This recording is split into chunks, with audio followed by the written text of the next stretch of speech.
Hi guys, आप लोगों को ERM के कम्पिटिटिव चैनल में स्वागत है। हम लोग आज फिजिक्स का कुछ टॉपिक को देखेंगे। ऐसे आज फिजिक्स में है, देख रहे हैं आप लोग स्क्रीन पे, है ना।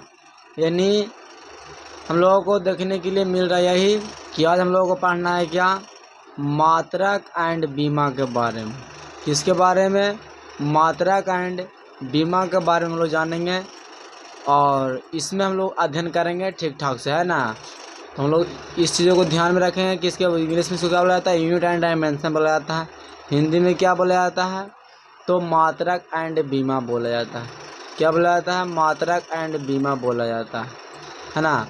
और इसको बोला जाता है इंग्लिश में क्या, तो इंग्लिश में इसको बोला जाता है, इसको है जो बोला जाता है इंग्लिश में, थोड़ा सा ध्यान दीजिएगा। इसको इंग्लिश से बोला जाता है मात्रक और बीमा। आप लोग को हाईलाइटर में दिख रहा होगा, मात्रक और बीमा, यूनिट एंड डायमेंशन के बारे में हम लोग देखेंगे, है कि ना। तो सबसे पहले जानते हैं हम लोग यानी भौतिकी के बारे में। सबसे पहले जानते हैं भौतिकी के बारे में हम लोग जानेंगे। तो सबसे पहले यहाँ से ध्यान दीजिएगा, भौतिकी के बारे में हम लोग देखें। सबसे पहले यहाँ से देखिए, थोड़ा सा हाईलाइट, हाँ ठीक है। चलिए, सबसे पहले भौतिकी क्या है, तो भौतिकी के बारे में हम लोग जानते हैं। भौतिकी क्या होता है? कहता है कि ऊर्जा तथा द्रव्य के बीच आपसी संबंध का अध्ययन क्या कहलाता है? भौतिकी कहलाता है।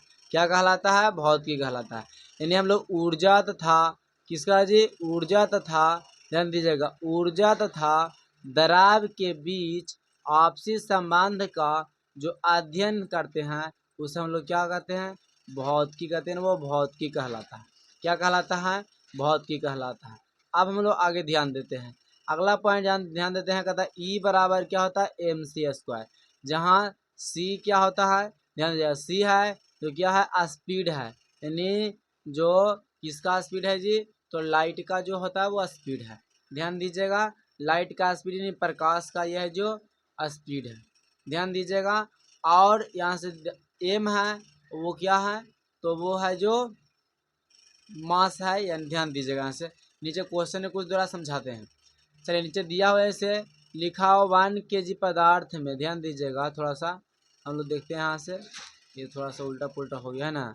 यहाँ से देखिए, यहाँ कहा दिया हो 1 kg पदार्थ में ऊर्जा ज्ञात करें।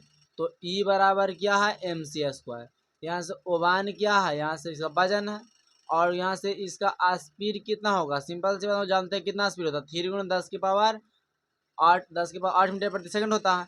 यहाँ पे धा दिए उतना गुना इतना का स्क्वायर, यहाँ से 3 का स्क्वायर 9 हो गया, 9 गुना 1 करेंगे तो 1 हो जाएगा। यहाँ पे 10 छोड़ दिया, पावर का स्क्वायर किया तो 16 हो गया। इतना जूल आ गया वो आंसर। ध्यान दीजिएगा, ये आ गया क्या? यहाँ से कितना आ गया? क्या पूछ रहा था? यहाँ से ऊर्जा पूछ रहा था। क्या पूछ रहा था? ऊर्जा। यानी E बराबर mc²। तो ऊर्जा हम लोग को निकाल के आ गया, यानी कितना निकल गया ऊर्जा जी?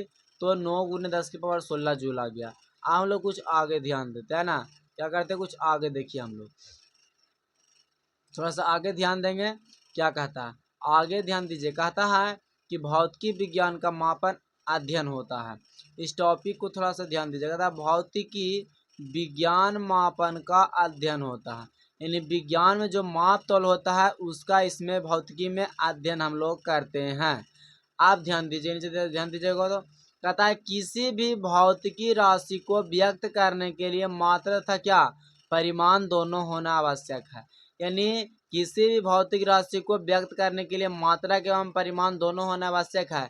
अगर मात्रक रहेगा, जैसे मान लीजिए हम लोग किसी भी, जैसे ध्यान दीजिए, हम लोग कहीं पे जाते हैं, दुकान कहीं भी जाते हैं, हम लोग क्या वहाँ पे ध्यान दीजिएगा, वहाँ पे हम लोग क्या करते हैं? वहाँ पे कहते हैं हम लोग को 1 kg आलू दे दीजिए, या फिर हम लोग कहते हैं कि 100 ग्राम लोग किसी चीज, मतलब 100 ग्राम मान लीजिए बादाम दे दीजिए, या फिर किसी को कहते हैं कि आधा पाउंड हम लोग केक दे दीजिए। इस प्रकार से हम लोग कहते हैं ना, मतलब ध्यान दीजिएगा, आधा पाउंड मतलब वो क्या हुआ?